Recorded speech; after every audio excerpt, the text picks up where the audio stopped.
y'all, my name is Nat. I hope you're having a terrific day today, and for this video I'm doing my July wrap-up.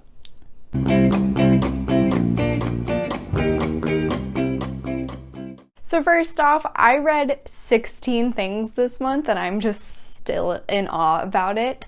I read 4,548 pages, and my average rating this month was about 4.21 stars, which I think is better than last month because it felt like I gave a lot more books, say 3 stars last month, and this month it seemed a lot more 4 and 5, so yay, better reading month. Before I get into it, I do want to say I usually just run down the list based on chronologically when I read these books, but I did want to ask, do you guys have a preference? Do you like it that way? Do you want me to do the reverse where I start with newer books first? Or maybe do you guys want me to try doing it where I go based on rating from lowest to highest or highest to lowest? Let me know in the comments down below. I'm intrigued to hear what you have to say. First off, I read the audiobook for The Sundown Motel by Simone St. James. This is a story that follows 2 different timelines, one being 1982 and the other being present day. Both of these take place in Fell, New York and follow young girls who work as the night shift clerk in the Sundown Motel. However, one is following Vivian in the 1982 timeline, and the other is following Carly, Vivian's niece, in the present day.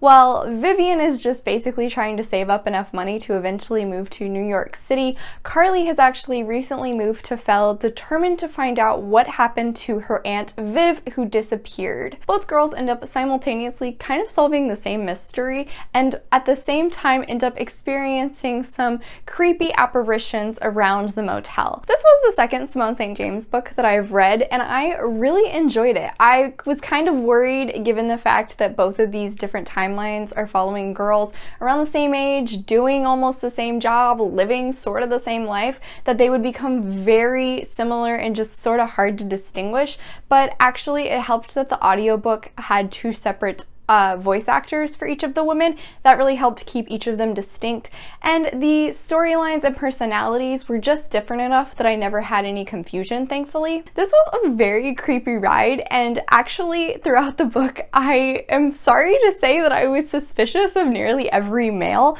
and I don't mean that in a sexist way. I will say for the mystery I was expecting one bit of the ending, but I was surprised by an additional plot twist that came out. Overall, I really enjoyed this mystery thriller, and I'm definitely going to start looking into some more of Simone St. James stuff because I'm now 2 for 2 on really liking her. I believe I gave this one 4.5 stars. Next up, I read A Bad Day for Sunshine by Dorinda Jones. How many times can I gush over this book? Apparently a lot. This story follows the life of Sunshine after she has become the new sheriff in the small town where she grew up after her parents entered her into the election. On her first day, she actually ends up having to deal with a missing girl who is the same age and looks very similar to Sunshine's own daughter, Ari. We also get to see some of Ari's perspective as she tries to solve this case alongside her mom without her mom knowing. Naturally, there is also a possible love interest who is actually Sunshine's childhood crush, but for some reason he can't stand her. In all honesty, this book was great. It made me laugh, it made me cry, I loved it so much. Sunshine has an interesting group of friends that just so quickly become family. There are a lot of possible coincidences in this mystery that might actually eventually lead to something paranormal like in the Charlie Davidson series, but at this point we don't really know. I absolutely enjoyed reading this book so much. It was such a fun ride, and I had to give it 5 stars because I blasted through it in no time at all, and I don't think there was a single thing I didn't like. I do want to give a little bit of a content warning that there is some discussion of suicide in this. Next up, I listened to the audiobook for Animal Farm by George Orwell. This is one of those books that you usually have to read in high school, but I never had to, so I finally got around to reading it for myself. This story follows a farm of animals who decide to take back the farm after judging that they have been too mistreated over the years. They try to work towards equality among all of the animals, but it doesn't quite work that easily. This was a clever satire that definitely dealt with some serious issues. It was weirdly entertaining because you're watching all of these animals have these issues, but at the same time kind of punches you in the gut with some of the sad truths about inequality. This was a pretty short read, and overall I'd say I quite enjoyed it, and I think it's going to be pretty memorable, and I gave it 5 stars. Next up, I read The Witch's Daughter by Paula Braxton. I did this in a reading blog, and I'll put a link to that in the cards up above. This story is split between multiple different timelines and follows this young woman named Elizabeth in the 1600s, where her mother was hanged for witchcraft. Elizabeth ends up going to meet Gideon, who is a warlock and ends up becoming a witch herself. However, she eventually becomes too scared of her powers and ends up running away. We then follow her throughout multiple different points in time, including the 1800s, the 1900s, as well as present day, where she continuously ends up running into Gideon again. This was a bit formulaic, but I didn't mind it very much. I quite enjoyed seeing Elizabeth's life at multiple different points in time. I liked the tie-ins to major historical events, such as the Plague, Jack the Ripper, as well as World War I. In all honesty, I would actually say this very much reminded me of Circe by Madeline Miller. To where this one failed to reach the same level of Circe was in Elizabeth's character. Unfortunately, Elizabeth didn't have a lot of personality. She had a bit of some in the 1600s where she was a little bit sassy, but that eventually fell away, and unfortunately because of that, I just had a hard time connecting with Elizabeth as well as I did with Circe. I was also plenty happy with the ending in this book, so I don't really have any interest in picking up the second. Overall, I did enjoy this, but I think it had some serious drawbacks, so I went with 3.5 stars. Hello friends, so this is an editing nat. I realized I forgot to mention that this book actually has 2 rape scenes in it, so I just wanted to add a little content warning for that here. Next up, I read Miss Marvel, No Normal by G. Willow Wilson. This story follows Kamala Khan, who is a fairly normal teenager living in Jersey City until she gets exposed to some noxious gas and suddenly ends up having mutant powers. Kamala then struggles with trying to be a hero while also living as a normal teenager. Kamala also struggles with her own identity. Although this story was very reminiscent of the original Spider-Man origin story, it was still very fun and a new rendition. This was so fun, and I loved Kamala's character. She's a giant superhero fan, and her favorite was Captain Marvel. I really appreciated that this also included some of Kamala's culture in it. She is Muslim and her family is from Pakistan, so we got to see some Urdu nicknames here and there, as well as some traditional dress in her family. It also showcased some microaggressions that Kamala suffers at the hands of her peers. Overall, I really enjoyed this. It was so fun. I can't wait to read more of it, and I'm just sad it was so short. I need to go buy the next one very soon. I gave this one 5 stars. Next up, I read The Likeness by Tana French. This is the second book in the Dublin Murder Squad series. It's about 6 months after the events of In the Woods, and now we are following Cassie Maddox. She is actually transferred out of the murder squad and is working in domestic abuse when she suddenly gets a call to a crime scene. When she arrives, she finds out that she looks exactly like the victim of this crime. The victim of this crime is also carrying ID with a name of Lexi Madison, which is that Cassie used to go by when working undercover. Cassie becomes determined to solve this mystery and actually goes in to work undercover as though she is the victim. I really liked this one. It was a lot more slow burn, but I think that was necessary because Tana French really, it seemed as though she wanted us to form feelings for all of these different suspects, so it made it that much harder for us to decide who the actual killer was. Along with that, because this victim was living under a fake name, there were so many different avenues this case could take. This led to multiple red herrings and made it a lot harder to try and guess who did it. I'm proud to say I am 2 for 2 on kind of calling the ending in these books, but there was an additional twist I wasn't expecting. Cassie gets way too involved with some of the suspects in this case and just gets too invested. She eventually starts to lose herself, and I felt in this one it made a lot more sense compared to Rob in the Woods. In the Woods. However, by the end of it, I felt that we saw some actual growth from Cassie, where I didn't really think we saw that from Rob in the first book, so I was glad about that. I actually liked this one more than In the Woods, and I gave it a 4 stars. Next up is one of my new favorites, and that was Sadie by Courtney Summers. This story is also split between 2 different timelines. One is following Sadie, who is a young girl determined to solve the murder of her little sister, Maddie. The other is following a podcast who is looking into the disappearance of Sadie. I'd never read another book like this, and I really enjoyed it. Audiobook was definitely the way to go with this one because of the podcast element. There was a whole cast of characters. There was even a theme song for the podcast. Although the podcast was described as being similar to that of Serial. Personally, I think it would go along more with Someone Knows Something by CDC Radio. That's just a personal thing because I listen to a lot of true crime podcasts. Sadie actually had a stutter, which is something I'd never seen represented in another character before, so that was pretty cool. This just drew out so many emotions in me. It was gut-wrenching, it made me furious, and although the ending is kind of frustrating, I personally liked it because I think it was reminiscent of real life cases, unfortunately. This was a fantastically written mystery. It kept me on the edge of my seat the entire time.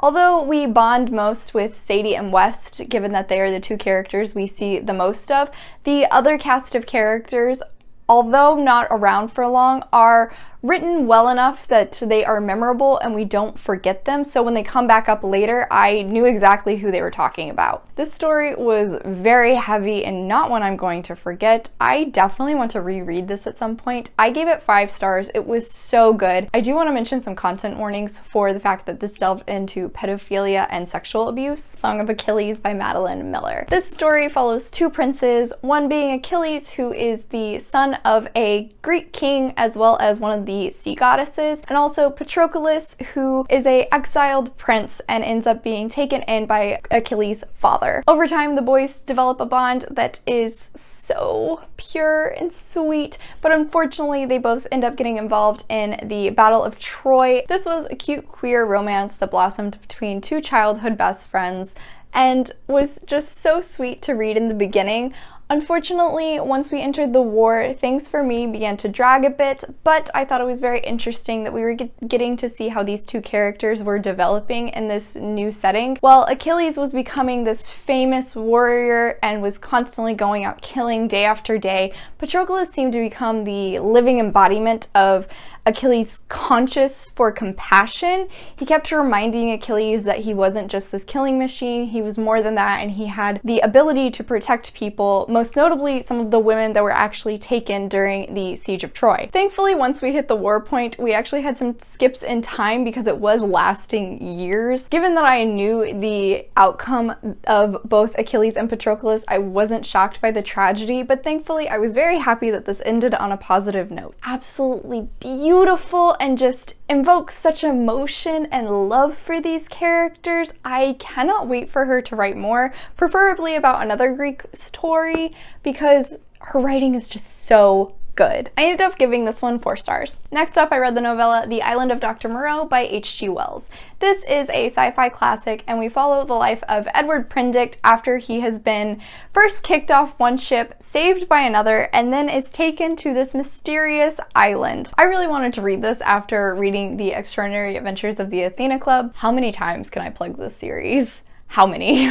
But I also wanted to read this because it is a sci-fi classic and many stories have taken inspiration from it. From fairly early on in the story, I could see some inspiration from Mary Shelley's Frankenstein, where we have the question of, are these beasts really the bad guys, or is Dr. Moreau really the monster? Expectedly, there were some non-PC terms that kind of dated the story, and I will say that vivisection was a term used quite often in this book, given that it was only like 100 pages. By the end of it, in all honesty, I felt it kind of was dragging out a bit. I think it would have been a bit more dramatic and jarring if the story had actually ended sooner, but that's just me.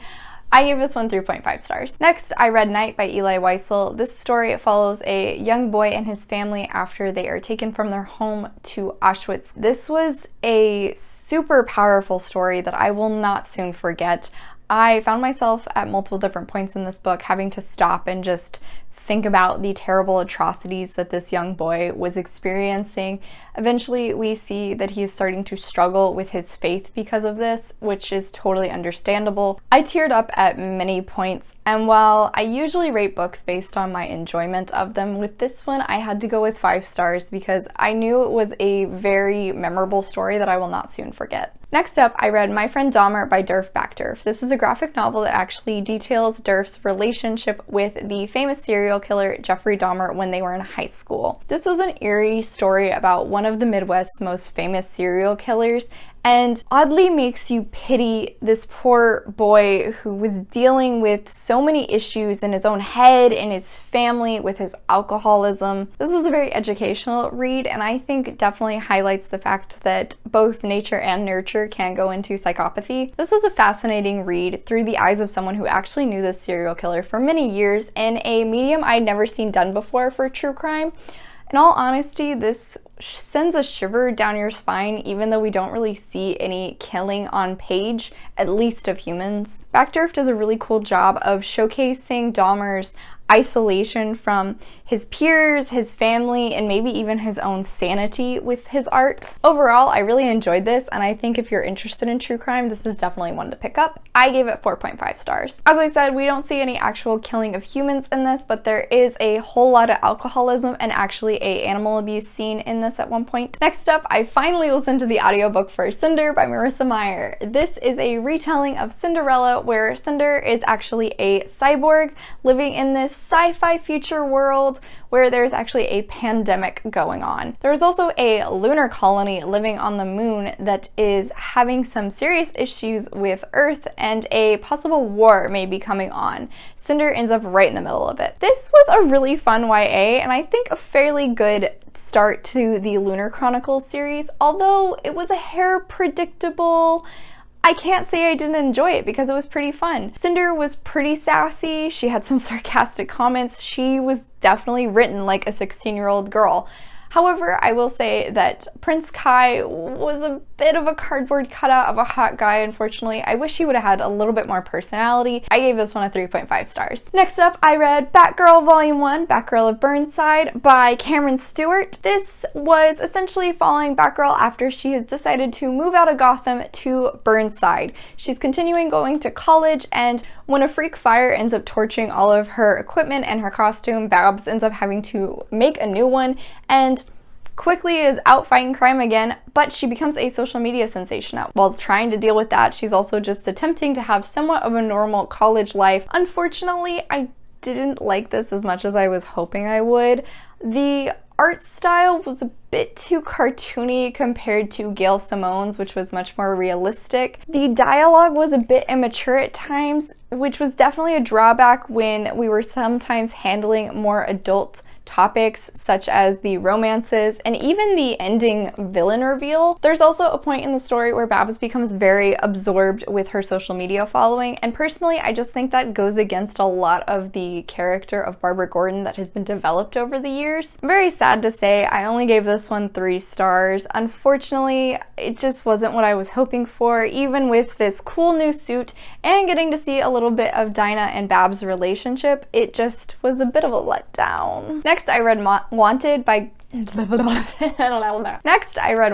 Mark Miller. This is following the story of Wesley, a fairly normal guy until he finds out that his father, who walked out on him and his mother when he was a child, was actually the best assassin in the world. His father's been recently killed, and the League of Supervillains that his father was a part of offers Wesley to take his place. Along the way, Wesley is determined to find out who actually killed his father. This was far different from the movie with James McAvoy, and I can't say I'm mad about it. I was much more invested in this storyline. However, I will say these characters are not ones you want to like. They are not good people. You should not like them, in all honesty. We're essentially following a league of supervillains in a world where they have sufficiently killed off all heroes. The art style in this was very graphic and much more realistic, which makes sense because if it was any more cartoony, I think there would be a big disconnect from the art and the story. A weird ride because, again,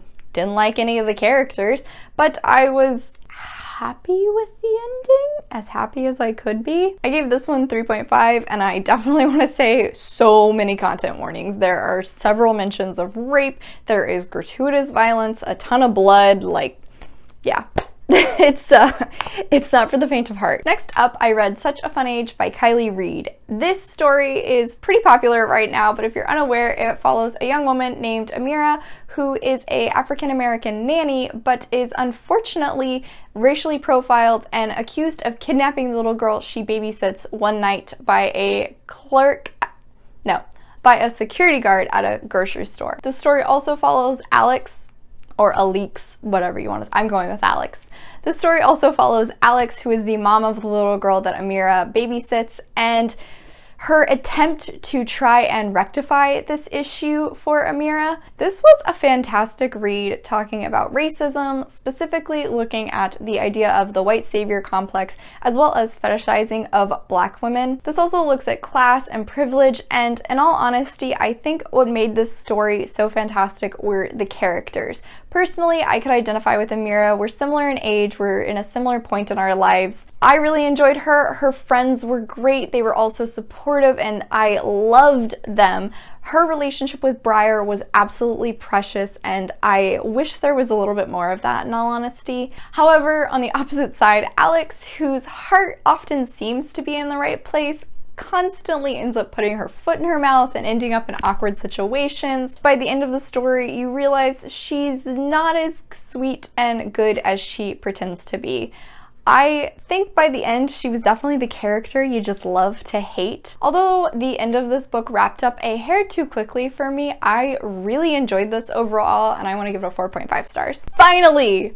The last book. This one was Scarlet, the second book in the Lunar Chronicles series, where we are actually following the retelling of Little Red Riding Hood. Scarlet is a young girl who lives in France with her grandmother, but her grandmother has been missing for nearly 2 weeks now. She ends up interacting with a street fighter named Wolf.